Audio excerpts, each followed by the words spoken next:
Hello, कैसे हो students.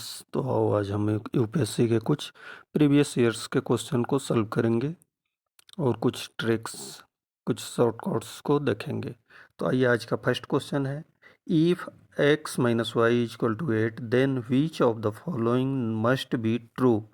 First है, both X and Y must be positive for any value of X and Y. Second है, if X is positive Y must be negative for any value of X and Y. Third है, if X is negative Y must be positive for any value of X and Y.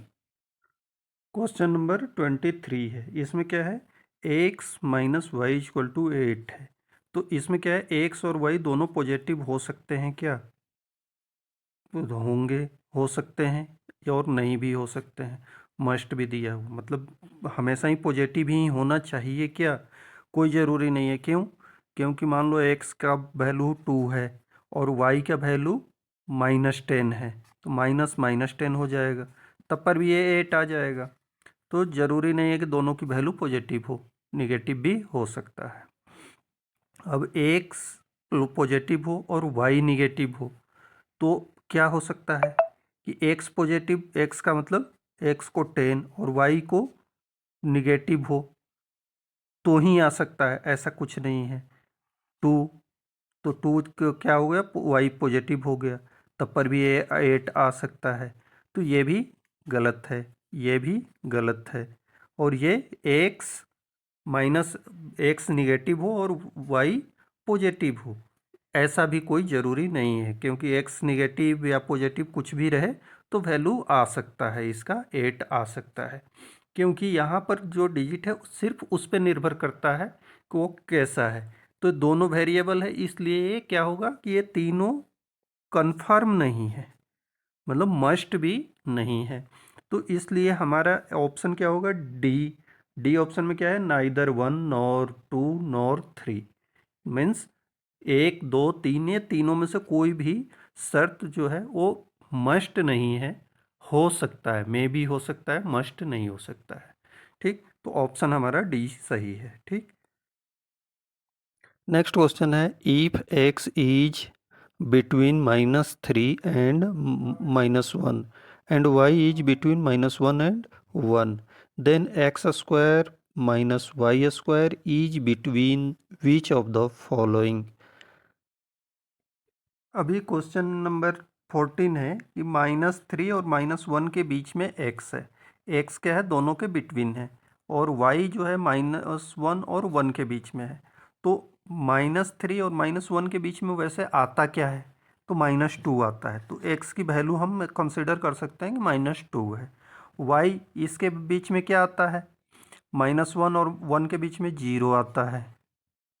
तो y की value हम consider कर सकते हैं कि y equal to 0 है और x इक्वल टू -2 है। अब पूछा है हमारे से, क्वेश्चन क्या है कि X square minus Y square ये किसके बीच में आएगा।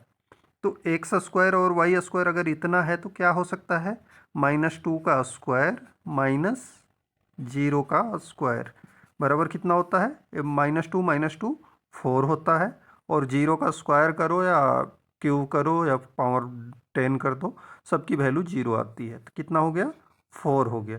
तो 4 आंसर आ रहा है। अब 4 किस किस के बीच में है, ऑप्शन दिया है, -9 1 के बीच में नहीं है, -9 -1 के बीच में नहीं है, 0 से 8, सी ऑप्शन है, 0 एंड 8 के बीच में, हाँ तो है, 0 से लेके 8 के बीच में ये 4 आ सकता है। और नेक्स्ट ऑप्शन है डी, 0 एंड 9 के बीच में। तो 0 एंड 9 के बीच में भी आ सकता है, कोई दिक्कत नहीं है। तो इस तरह से इसकी ऑप्शन क्या हो जाएगी, 0 to 9 है एंड 9 है डी में। तो ये डी वाला ऑप्शन हम कर लेंगे, क्योंकि ये थोड़ा इससे के रेस्पेक्ट में ये बड़ा है, तो इसलिए ऑप्शन हमारा डी करेक्ट होगा। ठीक, X and Y are natural number other than 1 and y is greater than x. Which of the following represents the largest number? देखो एक जब रहता है, 1 रहता है किसी की वैल्यू, तो उसको मल्टीप्लाई करने पर उसकी वैल्यू चेंज नहीं होती है, लेकिन प्लस करने पर वैल्यू चेंज होती है। नेक्स्ट क्वेश्चन है, X and Y are natural number other than 1। इसमें से एक्स और वाई कोई नेचुरल नंबर हैं लेकिन 1 नहीं है। 1 में एक प्रॉब्लम होती है। क्या होता है कि जैसे 2 इंटू 1 करें तो वैल्यू हमारी 2 ही रहती है, लेकिन 2 प्लस 1 करें तो इसकी वैल्यू 3 हो जाती है। तो अगर 1 आता है तो वहाँ प्लस करना ज़्यादा बेहतर होता है मल्टीप्लाई करने से। तो अभी बोल रहा है विच of the following represent the largest number, लेकिन इसमें क्या है, 1 नहीं है। ये नेचुरल नंबर तो है लेकिन 1 नहीं है। तो वैल्यू किस सबसे अधिक किसकी होगी, एक्स इंटू वाई की होगी, या एक्स बाई वाई की होगी, या वाई बाई एक्स की होगी, या X plus Y by X Y की होगी। तो हम कोई भी वैल्यू इसकी पहले हम रख लेंगे। क्या करेंगे, जैसे हम 1 तो रख नहीं सकते तो हम रख लेते हैं एक्स इक्वल टू 2 और y इक्वल टू 3। तो अब हम देखेंगे कि 2 इंटू 3 एक्स वाई की वैल्यू कितनी हो जाएगी, 6। बी ऑप्शन क्या है, एक्स बाई वाई, तो एक्स 2/3। तो ये 6 बड़ा है, ये छोटा है, ठीक। वैसे ही सी ऑप्शन क्या है, y/x मतलब 3/2, ये भी छोटा है 6 से। अब नेक्स्ट क्या है, x plus Y by X Y, तो इसमें क्या हो जाएगा, 3 और 2 5/6, 5/6। तो सबसे ज़्यादा ऑप्शन किस में हो रहा है, मल्टीप्लाई करने में, एक्स वाई की वैल्यू सबसे अधिक हो रही है, तो ऑप्शन ए करेक्ट है। An 8 digit numbers 4252746b leaves the remainder 0 when divided by 3, how many value of b are possible। तो इसमें देखो ऐसा है कि इसमें 0 रिमाइंडर का मतलब है 3 से पूरा पूरा डिवाइड हो जा रहा है, तो 3 से डिवाइडिंग का रूल जो है वो हमें रिमाइंड करना पड़ेगा। तो आइए देखते हैं कैसे बनता है।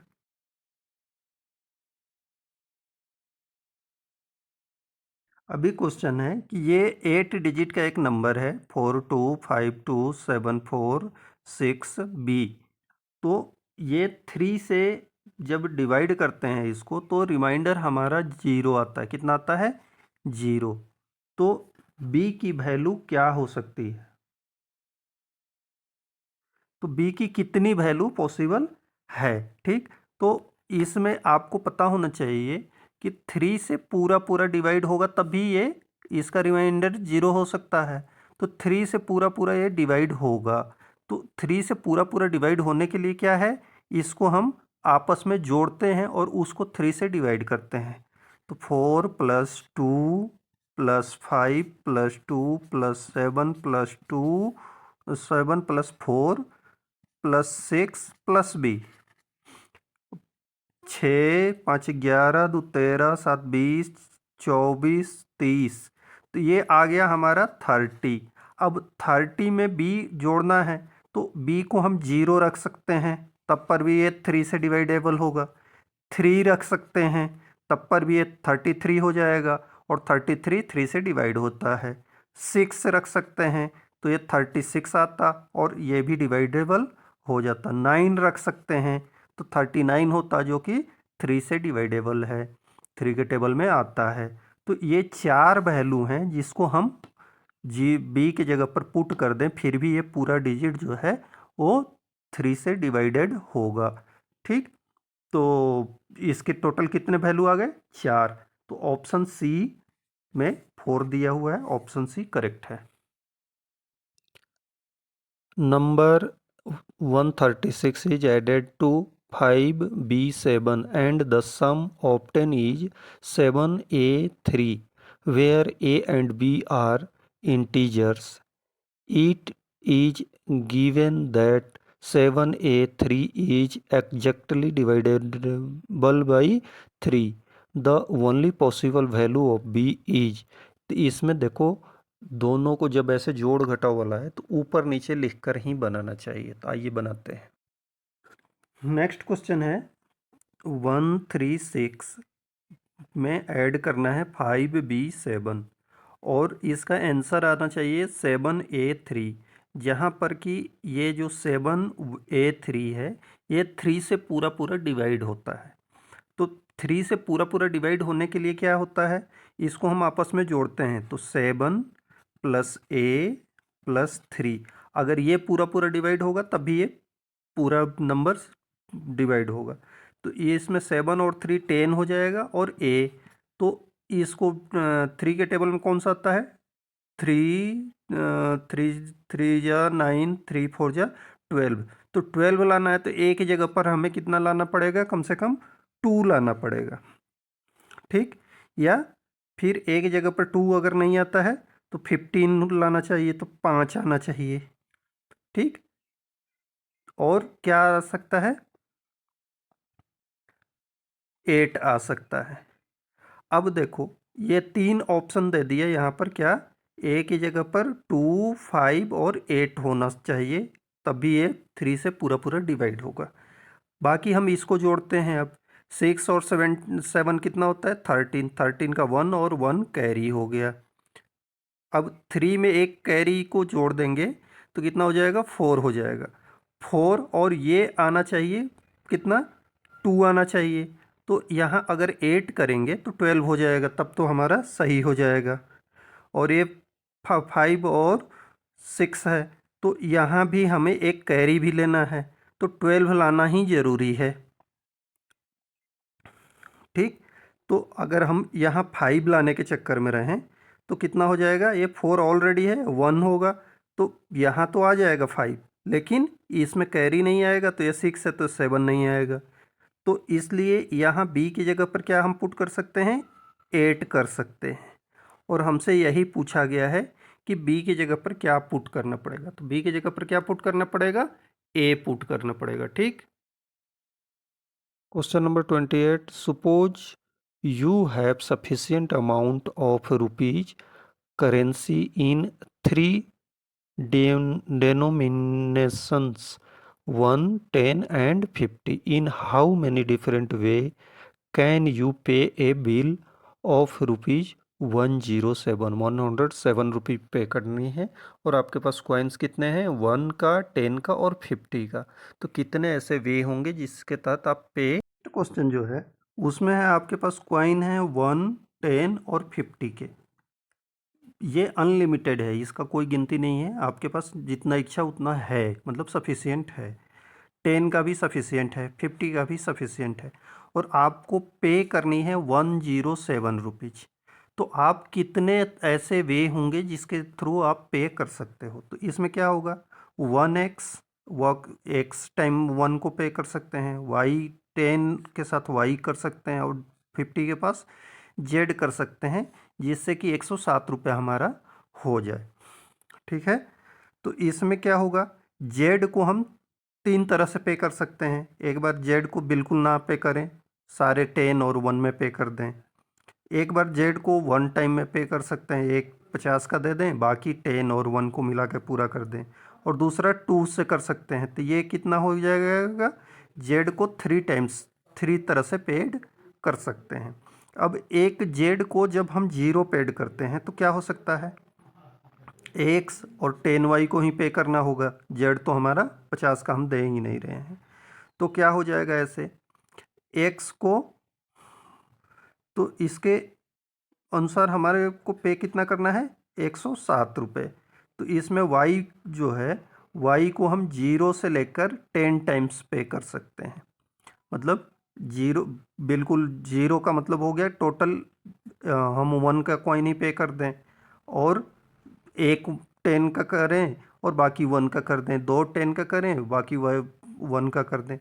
तो इस तरह से 0 से 10 तक हम इसको पे कर सकते हैं। तो ये कितने वे हो गया, 11 वे हो गया, क्योंकि 0 भी इंक्लूड है। ये 10 से मत देखना, 10, 1 2 3 4 5 6 7 8 9 10 और एक 0, तो 11 वे, 11 ऐसे रास्ते हैं जिससे हम ये पे कर सकते हैं। अब जेड को 1, मतलब 50 का 1 अगर हम कॉइन पे कर रहे हैं, तो हमें अब 50 का तो एक कर दिया, तो टोटल रिमेनिंग अब कितना बचा, 57 रुपीज़। 57 रुपीज़ के लिए एक्स प्लस 10y करना होगा। तो इसमें क्या करेंगे, एक्स ये 1 का कॉइन है और ये 10 का कॉइन है। तो यहाँ पर y को हम किस तरह से पे कर सकते हैं, 0 से लेकर 5 तक, क्योंकि 57 करना है तो 5 से अधिक कर देंगे, 6 कर देंगे तो 60 रुपीज़ हो जाएगा। तो हम 0 कर सकते हैं, बाकी 1 का मतलब दे सकते हैं, 1 करेंगे तो बाकी उसका 1 का सिक्का दे सकते हैं और एक 10 रुपये का सिक्का दे सकते हैं। तो इस तरह से ये 6 वे हो गया। ऐसे ही जेड को अगर 2 टाइम हम पेड कर दिए, तो अब जेड को जब 2 टाइम पे कर दिए तो हम वाई को तो पे कर ही नहीं सकते, क्योंकि वाई 10 रुपये का है और जेड को 2 टाइम 100 ऑलरेडी हो गया, 10 दे देंगे तो ये 107 से अधिक हो जाएगा। तो इस तरह से 7 रुपये हमें पे करना है, तो वाई को इस समय हम 0 वे, मतलब वाई को हम पे नहीं कर सकते, तो हम सिर्फ बाकी 1 का कर सकते हैं। तो इस तरह से 1 वे ये हो गया। तो ये टोटल कितने हो गए, 11, 6, 17 और 1 18। तो 18 वे ऐसे हैं जिसके तहत हम इसको पे कर सकते हैं। आज का ये लास्ट क्वेश्चन है, the number of times of digit 5 will appear while writing the integers from 1 to 1000। 1 से लेकर 1000 तक की गिनती लिखने में 5 को कितने बार यूज करेंगे। तो क्या होगा, कुछ 5 यूनिट डिजिट पर आएंगे, कुछ 10th के डिजिट पर आएंगे और कुछ 100 डिजिट पर आएंगे। तो इन तीनों को हमें चेक करना है कितने टाइम्स आते हैं तीनों मिला। अभी क्वेश्चन है कि 1 से लेकर 100 तक को लिखने के लिए हम 5 को कितने टाइम्स यूज करेंगे। तो इसमें क्या है, देखो यहाँ पर हमारा 3 डिजिट तक आएगा, क्योंकि 999 तक, 100 ये 1000 है तो इसमें 5 तो है नहीं, तो ये 993 तक ये कितना 3 डिजिट का आएगा। अब 3 डिजिट में होगा क्या कि यहाँ यूनिट डिजिट, यहाँ एक तो 5 हो जाएगा, दूसरा 5 का टेबल में 10 आता है, तीसरा 15 आता है, तो मतलब हर 10वीं नंबर जो आएगा वो क्या होगा, उसके यूनिट डिजिट पर 5 होगा। तो इस तरह से ये टोटल कितने टाइम्स आ जाएगा, तो 1000 में इसको 10 को डिवाइड कर देते हैं, तो ये कितना हो जाएगा 100 टाइम्स, 100 टाइम यूनिट डिजिट पर आएगा। ऐसे ही इस पर कितने टाइम आएगा, 10th पर, तो 10th पर फर्स्ट आएगा 50, 55, 51, 52 आएगा। तो ये 10 टाइम्स, तुम्हारा 10 टाइम्स कब आ जाएगा, 50 से लेके 59 तक। ऐसे ही 150 से 159 तक, तो वो हर 100 के बीच में कितना बार आएगा, 10 टाइम्स। तो 1000 के टाइम में कितना हो जाएगा, 10 टाइम्स और हो जाएगा, तो 100 टाइम्स इसके जगह पर आएगा, 10th के जगह पर। और 100 के जगह पर कब आएगा, 500 से लेकर 599 तक, तो ये भी 100 टाइम हो गया, हो गया। तो तीनों जगह पर 100 टाइम आएगा, मतलब 100 इंटू 3, तो 300 टाइम्स जो है 5 यूज होगा लिखने के लिए 1 से 1000 तक। ठीक, नेक्स्ट क्वेश्चन नेक्स्ट क्लास में आएगा। तो अभी अगर आपने अभी तक वीडियो को देखा है तो सब्सक्राइब ज़रूर कर लें चैनल को। ऐसे ही रोज़ आपके लिए नए नए क्वेश्चन नए नए वीडियो आते रहते हैं, तो इस चैनल से आपको सी सेट यूपीएससी बनाने के लिए मदद होगा। आइए नेक्स्ट क्लास में मिलते हैं।